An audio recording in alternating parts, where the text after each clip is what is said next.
Musicians making their lives more difficult than they need to be, part 3. Sharps and flats. To start off, I'll play one note. What note is this?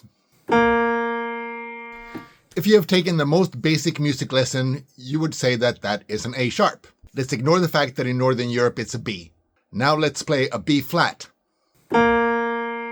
It's the same damn note. So music theory tells us that it depends on the context. What key are you in? Sometimes that key means that it's an A sharp, and sometimes it means it's a B flat.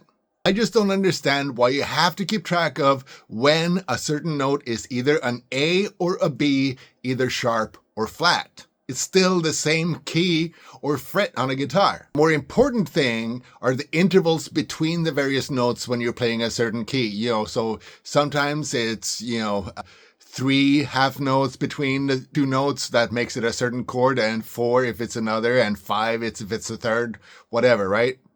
But okay, let's step back 1 second and check things out. So all 12 notes in these scales that we have in Western music are called the chromatic scales. If you include all the notes, it's called a chromatic scale. But when we look at a piano, the chromatic scale is that all the white keys have a single letter, also called natural in music theory, I guess. And all the black keys are either sharp or flat versions of one of the letters on either side of them. So if you look at it from that perspective, it might not be so difficult to remember that if it's a black key, it's either a sharp or a flat.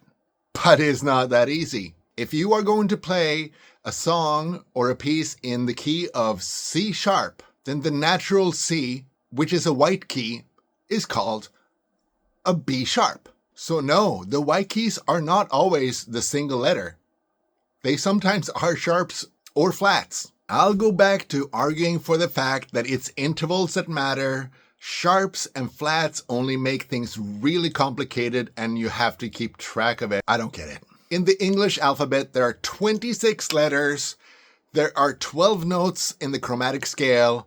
Why not give each note its own distinct name and then worry about the intervals? A B is always a B. It's always the same key. No matter what key you're in, that particular key on the piano is called a B. Seems easier to me. Sharps and flats? Too complicated! Stop it!